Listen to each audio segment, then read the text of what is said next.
अस्सलाम वालेकुम, welcome back to ज़िंदगी के मुद्दे। ये study and life in Netherlands का सेकंड पार्ट है और हमारे गेस्ट हैं एजाज़ हाशमी। तो पहली वीडियो में हमने बात की थी एप्लीकेशन प्रोसेस के बारे में, इन जनरल यूनिवर्सिटी सिस्टम के बारे में और एजुकेशन सिस्टम के बारे में, ट्यूशन फ़ी के बारे में। आज बात करेंगे ग्रेडिंग के बारे में और स्टूडेंट लाइफ के बारे में, ऑन कैंपस, ऑफ कैंपस, और किस तरह से आप अपने आप को फाइनेंस कर सकते हैं, लैंग्वेज के बारे में और करियर अपॉर्चुनिटीज़ के बारे में। तो एजाज, सबसे पहले ज़रा ग्रेडिंग से आप स्टार्ट करेंगे। ग्रेडिंग सिस्टम क्या है? सो बेसिकली बिस्मिल्लाहिर्रहमानिर्रहीम, ग्रेडिंग सिस्टम वहाँ का काफ़ी फ़र्क है। वहाँ पे ग्रेडिंग हर सब्जेक्ट की होती है। सो बेसिकली आपने अपने क्रेडिट्स पूरे करने हैं।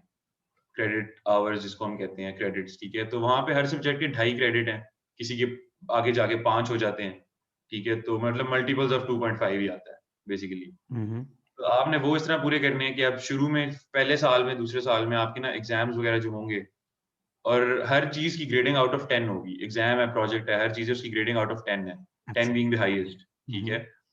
और 10 में से 5.5 5.5 अगर आपने लिए हैं तो आप पास हो जाएँगे, आपको क्रेडिट्स पूरे मिलेंगे। अच्छा। तो अगर फ़र्ज़ करें मैंने अकाउंट्स का एग्ज़ाम दिया है, 10 में से मेरे 5.6 आए हैं, तो मुझे 2.5 क्रेडिट्स मिल गए और मेरा ग्रीन वहाँ पे लग गया। अगर मैं चाहूँ तो मैं इम्प्रूवमेंट दे सकता हूँ अगले एग्ज़ाम पीरियड में, हम्म। लेकिन अगर मैं मुतमईन हूँ इससे, तो इश्यू नहीं है, मैं पास हो गया हूँ। अच्छा। तो बेसिकली ये है। लेकिन अच्छे ग्रेड्स, अब सवाल उठता है कि अच्छे ग्रेड्स क्यों ना लें फिर? मतलब हम्म। हम अच्छे ग्रेड्स क्यों लें? 5.6 पे खुश क्यों ना रहें हम? उससे फिर ये होता है कि जब अब आगे अपॉर्च्युनिटीज़ आती है ना, जिस तरह सेमेस्टर अब्रॉड की अपॉर्च्युनिटी आती है, तो उसमें फिर क्या होता है कि काफ़ी सारी यूनिवर्सिटीज़ ने 100-200 यूनिवर्सिटीज़ दी हुई हैं, तो प्रायोरिटीज़ आती हैं। ऑस्ट्रेलिया पहले पे, यूएस आता है, फिर साउथ अफ्रीका आता है, इस तरह कंट्रीज़ आते हैं। तो वो फिर जिनके हाई ग्रेड्स होते हैं, उनको अपनी-अपनी पहली-पहली चॉइस मिल जाती है। सही। और फिर जो 5.6, 5.7 वाले होते हैं, तो वो फिर जो है ना, उनको भी अच्छे मुल्क मिल जाते हैं, लेकिन हम्म। उनको अपनी फर्स्ट प्रायोरिटी बहुत मुश्किल से मिलती है। तो ख़ैर सही। ये ग्रेडिंग का सीन है। और इम्प्रूवमेंट में मैं ज़रा पूछना चाहूँगा कि आपकी हर सेमेस्टर में क्या एक एग्ज़ाम के लिए एक ही अटेम्प्ट है और नेक्स्ट सेमेस्टर में आप प्रीवियस एग्ज़ाम दे सकते हो इम्प्रूव करने के लिए, ऐसा मामला है? आपका एक सब्जेक्ट है ना, तो वो आप एक एकेडमिक ईयर में 2 बार दे सकते हो, कोई भी अच्छा। सब्जेक्ट। बेशक आप फाइनल ईयर में हो ना, आपका फर्स्ट ईयर का सब्जेक्ट फँसा हुआ है, हम्म। तो आप 1 साल में 2 दफ़ा दे सकते हो, एक एकेडमिक ईयर में, लाइक सितंबर से लेके जून तक। तो सही। बीच में 4 या 5 एग्ज़ाम पीरियड्स होते हैं 1 साल के अंदर। हम्म। हम्म। ठीक है? तो उस उन किसी में भी आप, जिसमें वो ओपन है ना एग्ज़ाम, तो उसमें मैं अप्लाई कर सकता हूँ और मैं दे सकता हूँ और एग्ज़ाम। आप इवन अपना ग्रेड इम्प्रूव करने के लिए भी कर सकते हो ये। ग्रेड इम्प्रूव करने के लिए। सही सही। लेकिन फिर इधर एक मसला ये आता है कि उसमें आपका फिर हायर ग्रेड नहीं काउंट होता, उसमें आपका लेटर ग्रेड काउंट होता है। जो बाद में तो अगर दिया आप, जाता है ना। हाँ, जो आपका 5.7 है ना, आप इम्प्रूव करने के लिए, तो आपका अगले में 5.6 आ जाए, तो आपका 5.6 है। हाँ, मैं ये इसलिए क्लियर करना चाह रहा था कि क्योंकि मैं खुद इटालियन और जर्मन एजुकेशन सिस्टम में पढ़ चुका हूँ। तो इटालियन एजुकेशन सिस्टम में आप एक एग्ज़ाम साल में 4 दफ़ा दे सकते हो, ठीक है? और यही सीन है कि आपका लेटर वाला काउंट होगा, ठीक है? लेकिन हुँ। जर्मनी में ऐसा सीन नहीं है। जर्मनी में आपको अलाउ नहीं करते दोबारा देने के लिए, इवन अनलेस आप फेल हो जाओ, ठीक है? तो आप अपना ग्रेड इम्प्रूव नहीं कर सकते, स्पेशली अगर आपके वो कोर कोर्सेज हैं, तो आपको बड़ा ध्यान से चलना पड़ता है। तो अभी बात करते हैं आगे स्टूडेंट लाइफ पे, on campus end off campus पे। और हाशमी साहब बड़े एक्टिव थे, ऑन कैंपस भी ऑफ कैंपस भी, स्टूडेंट एसोसिएशंस का भी हिस्सा थे। तो ज़रा बताइएगा इसके बारे में। सो बेसिकली मैं अपनी यूनिवर्सिटी के बारे में ही बताऊँगा ज़्यादा। तो वहाँ पे ये यूनिवर्सिटीज़ में ना काफ़ी सारी एसोसिएशंस बनी हुई होती हैं, सोसाइटीज़ बनी हुई होती हैं। क्योंकि वहाँ पे इंटरनेशनल स्टूडेंट्स हम काफ़ी ज़्यादा थे, तो लोकल स्टूडेंट्स से हमारा इंटरेक्शन बहुत कम होता था। और इंटरनेशनल्स में भी डच स्टूडेंट्स थे, जो इंग्लिश टॉट सब्जेक्ट्स हम्म। पढ़ रहे थे, ठीक है? तो वहाँ पे मतलब ये था कि अब ऐसा एक एसोसिएशन थी, इंटरनेशनल स्टूडेंट एसोसिएशन, जिसका आपका भाई वाइस प्रेज़िडेंट भी रहे हैं 1 साल माशाल्लाह एक। माशाल्लाह। तो अच्छा। वो इंटरनेशनल स्टूडेंट एसोसिएशन थी, वो क्या कराते थे, वो डिफरेंट इवेंट्स ऑर्गेनाइज़ करा देंगे, सेमिनार रख दिया, कोई वर्कशॉप रख दी उन्होंने, सेल्फ डिफेंस वर्कशॉप रख दी, उन्होंने सालसा डांस की वर्कशॉप रख दी, ठीक है? वो फिर पार्टीज़ ऑर्गेनाइज़ करते थे महीने में 1 आध बार, वो ट्रिप्स ऑर्गेनाइज़ करते थे। हम प्राग गए थे आयशा के साथ, पेरिस लेके गए थे हम लोगों को, ऑफ कोर्स अच्छा। पेड होता है, हम लोग खुद ही पे करते हैं, लेकिन ऑर्गेनाइज़ करते हैं बेसिकली। हम्म। तो that's a very good opportunity. और फिर ये होता है कि और भी सोसाइटीज़ हैं। पाकिस्तानी सोसाइटी थी एक, मतलब हर कंट्री ने अपनी-अपनी सोसाइटी बनाई हुई है। हम्म। और Ayesha was like the most prominent international one. हम बाकी यूनिवर्सिटीज की एसोसिएशन के साथ कोलैब भी करते थे। और इससे फिर फायदा ये होता है कि आपको ना एक्सपोजर बहुत ज्यादा मिल जाता है। ऐसे ठीक ही। है, आप अब मेरा ये सीन बन गया था क्योंकि आरएनएम बहुत छोटा शहर है, हम्म। तो वहां पे आप गली में चल रहे हो ना, तो there is a high chance कि आपको कोई दोस्त यार मिल जाएगा रैंडमली। हाँ। ठीक है, हम्म। तो वहां पे ये एंड पे तो ये सीन बन चुका हुआ था कि मैं जा रहा हूँ ना, 2-3 लोग मुझे मिल जाएंगे रैंडमली शहर के अंदर, हम्म। कोई कैसा है ये वो।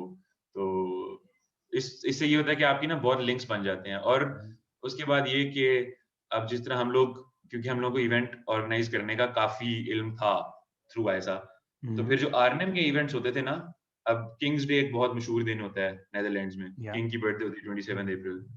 उस दिन हर जगह पे इन्होंने स्टेजेस लगाए हुए होते हैं और मतलब म्यूजिक चल रहा होता है हर तरह का, और ये वो इस तरह के इवेंट्स पे ना फिर ये लोग ढूंढते हैं स्टूडेंट्स वगैरह जिनको थोड़ा एक्सपीरियंस हो। तो हम्म। मतलब हम लोगों को ये होता है कि काइंड ऑफ बोनस जॉब मिल जाती है। 2 दिन हमने काम किया, 100, 150, 200 यूरो जेब में। हम्म। इस तरह ना आपको काफी अपॉर्चुनिटीज मिलती रहती हम्म। है। अगर आपने थोड़ी थोड़ी बड़ी अपॉर्चुनिटी है, टेडएक्स जिस तरह होता है इवेंट, ठीक है, उस तरह के इवेंट्स ऑर्गेनाइज करने का आपको चांस मिल जाता है थ्रू दीज ऑर्गेनाइजेशंस। हम्म। तो ओवरऑल मतलब स्टूडेंट लाइफ में अगर आप सारी गेम आपके कॉन्फिडेंस की और सोशलाइज करने की। हम्म। ठीक है, अगर आप अगले बंदे से हेलो हाय करोगे, इनिशिएट करोगे, तो हाँ। वो लोग काफी वेलकमिंग है। हाँ। हमारे यहाँ पे होता है ना, आप किसी से हेलो हाय करोगे तो वो थोड़ा सा झिझक करता है कि यार, खास तौर पे अगर आप किसी लड़का किसी लड़की से बात कर रहा हो या लड़की लड़के से बात कर रही हो, हम्म। हमारा गैप इतना ज्यादा है कि हम लोग बहुत झिझक करते हैं। हम्म। वहां पे आप रैंडमली किसी से जाके hello hi how are you, क्या पढ़ते हो, ये वो, तो they would be really welcoming to you. और वो आपको बहुत गाइड करेंगे चीजों के बारे में और बहुत हेल्प आउट करेंगे और बहुत वेलकम करेंगे आपको। सही सही। तो और ये मैं सारी पहले यही भी चीज। मेंशन कर चुका हूँ कि ये चीज़ बड़ी ज़रूरी है कि आप खुद से इनिशिएट लो, ठीक है, इनिशिएट करो। और तो ये है कि लॉन्ग स्टोरी शॉर्ट, आप एक एक्टिव स्टूडेंट लाइफ अपनी रख सकते हो, अच्छे से सोशलाइज एग्जैक्टली। कर सकते हो। सही है। हाँ जी। अभी ज़रा आ जाएं पार्ट टाइम जॉब्स पे। सो पार्ट टाइम जॉब्स का ये है कि मैंने खुद भी की हैं, लेकिन मैंने टेक्निकल जॉब्स इतनी खास कोई भी नहीं की। मैंने मैं बताता हूँ क्या क्या किया है। मैंने मैकडॉनल्ड्स में काम किया था, ठीक है, फॉर अ फ्यू वीक्स। मैंने उसके बाद एक सोवेनियर स्टोर पे काम किया था। मैंने साइकिल पे खाने की डिलीवरी भी की हुई है। और मैं as a waiter in a restaurant भी काम किया हुआ है। अच्छा। तो सबसे पहले तो मैं ये कहना चाहूंगा कि हम लोग एज पाकिस्तानीज ना इन चीजों को बहुत डिस्पाइज करते हैं। हम जो ये जॉब्स करते हैं ना, तो हम उनको नीचा समझते हैं अपने आप से। हम्म। लेकिन जब आप यूरोप में चले जाते हो ना, तो आप रियलाइज करते हो कि नो मैटर आप कितने ही बड़े आदमी हो ना, आपको खुद करना पड़ेगा। वहां पे इनकरेज किया जाता है इस चीज को। अगर आप जॉब नहीं कर रहे, तब आपको लोग नीचा समझेंगे कि यार ये क्या यार अजीब बंदा है। ठीक है, हम्म। तो सबसे पहले तो ये कि इसमें झिझक की कोई बात नहीं है। आप टेबल साफ कर रहे हो, आप मॉप लगा रहे हो, मैंने खुद लगाया है, ठीक है, हम्म। और इसमें कोई बुरा फील करने की बात ही नहीं है। It's no shame in that, क्योंकि आप मेहनत कर रहे हो, सबसे सही बड़ी सही। बात है। ठीक है, सही। तो जॉब्स का ये सीन है कि आरएनएम जैसे शहर में there is a language barrier, hmm. No doubt, क्योंकि वहां पे लोकल्स बहुत ज्यादा हैं, इंटरनेशनल्स कम है। लेकिन आपको काफी जगहों पे ना मिल जाती हैं जॉब्स, हम्म। और रेस्टोरेंट्स पे आपको मिल जाएंगी, और शॉप्स वगैरह पे तो इतना खास मुश्किल ही है, लेकिन ये इवेंट ऑर्गेनाइजिंग और इस तरह की जॉब्स आपको काफी मिल हम्म। जाती हैं। तो ये है कि और जॉब से प्रमोशन आप अपने आप को, जो आपका मंथली एक्सपेंसेस है या खर्चा है, वो फाइनेंस कर सकते हो, 500-600 यूरो निकल सकते आराम से, हो आराम से। आराम से निकल सकते हम्म। हैं। लेकिन for that you have to put in more hours. अच्छा। ठीक है, आप अगर हफ्ते में 20 से 25 घंटे काम कर रहे हैं, तो you are making enough money to hmm. Support yourself, to अच्छा। इवन कि आप अगर हफ्ते में 20 से 25 घंटे काम करें, which is not that hard to be honest. अगर आपने करना ही है, रोज की आपकी 4 या 5 घंटे की शिफ्ट है, 2 दिन छुट्टी आप कर लो, ठीक है, तो आप इससे इतने कमा सकते हैं कि आप अपना रेंट भी दे दें, और आप अपना खाना पीना भी कर लें, और अगर आप ज्यादा काम कर लेते हो तो आप सेविंग भी कर सकते हो। सही सही। और इसमें ऐसा कोई लिमिट तो नहीं है कि जी इतने नंबर ऑफ आवर्स आपने मंथली करना है? सो इंटरनेशनल स्टूडेंट्स को बेसिकली,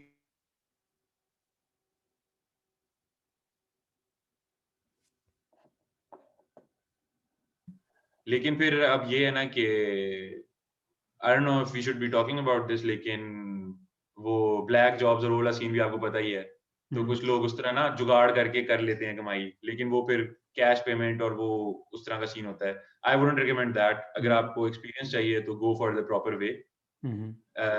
तो उससे आई थिंक आपको 20 से 25 आवर्स लीगली अलाउड है एज एन इंटरनेशनल स्टूडेंट। तो ये हो गई पार्ट टाइम जॉब्स, और इसके अलावा आपके पास बड़े शहरों में लेट्स से टेक्निकल जॉब्स की भी अपॉर्चुनिटी होती है कि लेट्स से अगर आप बिजनेस के स्टूडेंट हो या बिजनेस स्टडीज़ के स्टूडेंट हो, तो आप किसी कंपनी में एज अ वर्किंग स्टूडेंट काम कर सकते हो, या आपका इंजीनियरिंग का बैकग्राउंड है तो आप एज अ अप्रेंटिसशिप जिस तरह स्टूडेंट काम होती है। कर सकते हो। सही। जी, तो जी, जी, बिल्कुल। लैंग्वेज बैरियर और लैंग्वेज लर्निंग अपॉर्चुनिटीज़ के बारे में आया कोर्सेज हैं यूनिवर्सिटीज़ की तरफ से, और करियर अपॉर्चुनिटीज़ को ज़रा समराइज़ कर दें आफ्टर ग्रेजुएशन।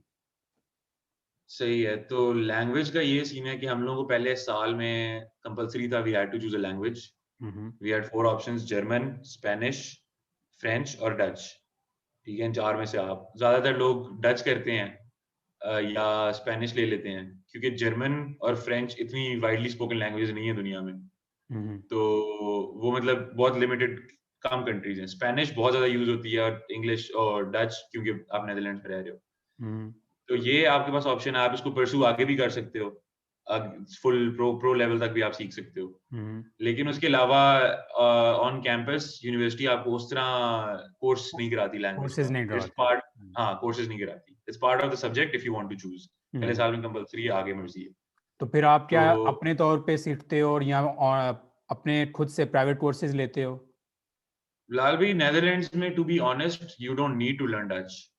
अच्छा। वहाँ पे 90 से 95% अवाम इंग्लिश बोलती है और अच्छी इंग्लिश बोलती है। हम्म। तो अगर आपने किसी से कम्युनिकेट करना है तो आपको शायद किसी गाँव में, किसी पिंड में जाके तो ऐसा कोई बंदा मिले जिसको इंग्लिश ना आती हो।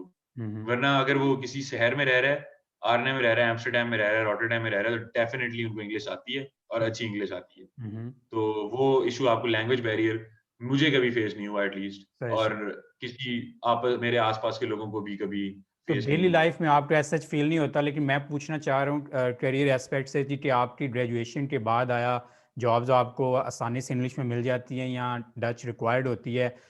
आई एम श्योर कि कुछ ऐसे फील्ड्स होंगे जिधर डच रिक्वायर्ड होगी। फॉर एग्जांपल अगर आप प्रोसेस इंजीनियर हो, आप प्लांट पे काम हुँ। कर रहे हो, तो आपने वर्कर्स के साथ बात करनी है, उन्हें मैनेज करना है, तो डेफिनेटली आपको डच चाहिए होगी। इस तरह के इस तरह के केसेस में ना तो आई वुड रिकमेंड कि आप किसी ना किसी तरह ना आपको बिलाल भी देखें, हम एक जगह पे रहते हैं ना, तो 3-4 साल में आपको समझ आ जाती है लैंग्वेज की हम्म। कि फॉर्म कैसे करना है सेंटेंस, ठीक है? हम्म। ग्रामर का क्या हिसाब-किताब है, हम्म। और क्या चीज़ पहले लगेगी, वर्ब पहले लगेगा, नाउन बाद में लगेगा, इस तरह करके ना। तो वो एक बार आप सीख लेते हो, वोकैब्युलरी विद टाइम आपकी खुद ही बिल्ड होती रहती खुद है। ही बिल्ड हो जाए। तो आप 3-4 साल अब आप रहे हैं अभी बैचलर्स आपने किया इटली से, मास्टर्स आप जर्मनी में कर रहे हैं। आपको मतलब इतना तो पता ही है कि स्मॉल टॉक कैसे करनी है। आप किसी रेस्टोरेंट पे जाएँ, आप हम्म। जर्मन या इटालियन में ऑर्डर दे सकते हैं, ठीक है? वो सब कुछ। तो once you get into this kind of field जहाँ पे आपको टेक्निकल डच की ज़रूरत होगी, तो आप ऑफ कोर्स कोर्स सीख करोगे, लोगे। तो बिग डील ठीक नहीं है? है, आसानी से सीखी जा सकती है, लॉन्ग स्टोरी शॉर्ट। सीखी जा सकती है। आसानी से मैं नहीं कहूँगा फॉर अ फर्स्ट टाइमर। मुझे तो ये था कि क्योंकि मेरी फैमिली वहाँ पे रही है, रहते हैं अभी भी, मेरा नानिहाल सारा वहीं पे रहता है। तो मैं बचपन से सुन रहा था, तो मुझे काफ़ी सेंस थी इस लैंग्वेज की। लेकिन फॉर अ पाकिस्तानी, क्योंकि मैंने अपने भाइयों को देखा है वहाँ पे, तो प्रोनाउंसिएशंस और उस तरह ना वोकैब्युलरी और वो लर्निंग उसमें थोड़ी मार खा जाते हैं। तो इट इज़ प्रीटी हार्ड, लेकिन इट्स डूएबल, ज़्यादा मुश्किल नहीं वैसे है। क्योंकि अगर आप बैचलर्स के लिए जाते हो तो आपके पास इनफ टाइम है 3-4 साल में इसे सीखने का। हाँ जी, हाँ जी। डेफिनेटली आपकी एग्ज़ैक्टली, प्रोनाउंसिएशन 100% ठीक नहीं होगी, उसकी ज़रूरत भी नहीं है, ठीक है। एग्ज़ैक्टली। मेन मकसद ये है कि आप अपनी बात कन्वे कर सकते हो और दूसरी की बात मैसेज अक्रॉस करें। समझ सकते हो। अभी लास्ट पॉइंट हमारा ये है कि ग्रेजुएशन के बाद करियर अपॉर्चुनिटीज़ क्या हैं, जॉब मार्केट कैसी है, आसानी से जॉब मिल जाती है या स्टूडेंट स्ट्रगल करते हैं? सो जब से, और ये पिछली जो लैंग्वेज वाली बात भी मैं इसमें इंक्लूड करूँगा दोबारा से, कि जब से ब्रेक्ज़िट वाला हुआ है ना चक्कर सारा, तो अब क्या हो रहा है कि कंपनीज़ ना नीदरलैंड्स की तरफ मूव कर रही हैं। अच्छा। आपने देखा है कि टेस्ला का अभी जो यूरोपियन हेडक्वार्टर है वो एम्स्टर्डम के अंदर है, हम्म। ठीक है? फिलिप्स, शेल इस तरह की बड़ी कंपनियाँ अभी डच कंपनीज़ हैं, और बैंक्स काफ़ी सारे इधर मूव कर रहे हैं, हम्म। क्योंकि वहाँ पे ज़ाहिर-सी बात है ब्रेक्ज़िट और टैक्सेशन और ये वो सारे इश्यूज़ इंग्लैंड से, यूके से ना सारे अभी इधर वो आ गए हैं। करीब भी है और फिट जगह भी है। हम्म। और उसके बाद से अब ये है कि मैं जितने भी सीनियर्स को जानता हूँ, जितने मेरे बैच के हैं जो भी, तो इंटर्नशिप्स तो ऐसे मिलती हैं आसानी से कि आप सोच भी नहीं सकते। आपको कहीं न कहीं ना ज़्यादातर अपनी मर्ज़ी की जगह पे अब मेरा रूममेट था, वो वियतनाम से था, हुँ, हुँ। अभी भी है। तो वो उसको ना बिलाल भाई अंग्रेज़ी नहीं बोलनी आ रही होती थी। मतलब आती थी ऑफ़ कोर्स लेकिन उसका क्योंकि एक्सेंट ऐसा था, वो सही तरह बोल नहीं सकता था हुँ, हुँ। अंग्रेज़ी। और रैंडमली मुझे कहता है कि यार कल मैंने जाना है टेस्ला पे इंटरव्यू देने इंटर्नशिप के लिए। वो गया है बिलाल भाई और वो उसको सिलेक्ट कर लिया just because he was smart enough. वहाँ हुँ, पे फिर ये नहीं देखते कि उसका गेटअप कैसा है, उसने सूट सही पहना हुआ है कि नहीं पहना हुआ। इस तरह के चक्कर वहाँ पे नहीं होते। हुँ, हुँ। तो वहाँ पे बिल्कुल अगर आपके अंदर टैलेंट है, अगर आपके अंदर शऊर है, अगर आपको पता है, इल्म है किसी चीज़ का तो you would definitely get a job, अच्छी वेल पेड हुँ, जॉब हुँ। और इंटर्नशिप्स वगैरह के मामले में भी। तो वो इश्यू बिल्कुल भी कभी नहीं सही, आता। सही।